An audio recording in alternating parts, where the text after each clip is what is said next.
Hi, my name is Ed Frawley. My family and I own Leerburg. The title of this DVD is How to Establish Pack Structure with Your Puppy. I'm going to take a few minutes to talk about exactly what that is and why it's so important and our thoughts on how you get there. When each one of us, you, me, everyone, gets a new puppy, we all want the same thing. We want a dog that, as an adult, we have a great relationship with. But we also want a dog that's calm and obedient and quiet and respectful of us and our family when it's in the house. If it's an outside dog, we only want a dog that's going to bark at strangers when they come around. Now, let's talk about how we're going to get that. The biggest old wives' tale that's been around for 100 years says the only thing you have to do with your puppy is house train it and obedience train it. And really, nothing could be further from the truth. Don't get me wrong, obedience training and house training are very important things, but they're only two parts to a much larger program. Let me take a minute here and talk about why I say that and some of the facts that'll substantiate what I'm saying. When we obedience train our dogs, we use the best system that there has ever been invented, and I've been involved in dog training for 50 years. It's based on operant conditioning. Operant conditioning is how they train the dolphins at SeaWorld. We call it marker training. Some people call it clicker training. Operant conditioning works best when the puppy is trained on many, many training sessions, short training sessions throughout the day, 2-3 minutes at a time. 5 or 6 times a day. This is way, way better than training one straight 20-minute session. But let's think about what I just said.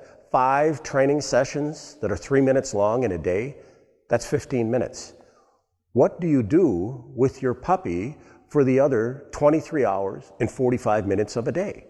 Puppies sleep a lot, but you can't leave them in the crate all day. You can't leave them in an X-pen all day. You can't leave them in the backyard. You can't take them for long walks where they get a chance to rehearse bad behavior. You need to have a program that teaches them the rules that you expect the dog to live by. And we're going to talk more about that and operant conditioning later in the DVD. But back to obedience training now, and back to this 23 hours and 45 minutes in a day. You know, your basic obedience course at your local obedience center teaches sit, down, come, stay, and walk on a leash.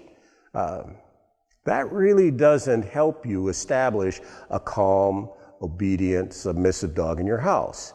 You can't take a puppy and expect it to perform a behavior for a long period of time. You can only expect a puppy to maybe do a sit stay or a down stay for 15, 20, 30 seconds at a time. Puppies are like 2-year-old babies. You can't expect a baby to perform a task for a long period of time. You can't expect puppies to do the same thing. You also can't correct puppies for bad behavior when they're little bitty puppies. You can't correct a 2-year-old baby. What would make someone think that they can then start to correct a small puppy? When puppies come into your home, their only experience in life has been with their mother and their litter mates. So when they come to your home, that's all they know. They know play with my litter mates, chew on my litter mates, chase my litter mates. Well, we're going to have different rules for them.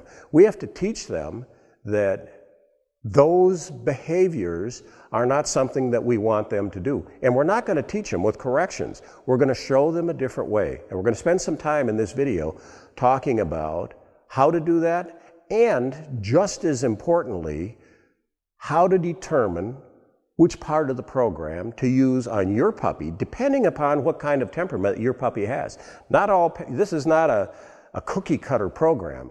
This is going to involve puppy owners looking at their puppy, evaluating their puppy, trying to determine, do they have a soft puppy?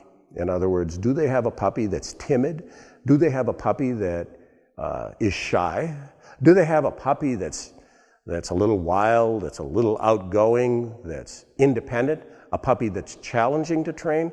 It's always nice when people get cute, little, compliant puppies that don't want to make mistakes, but For every puppy that comes out that's like that, there's a lot more of them that come out that are challenging to raise. We're talking about puppies that bite, puppies that jump on people, puppies that run around and have more drive than anybody really wants to think about in their house. These are the puppies that need to go through a solid pack structure program.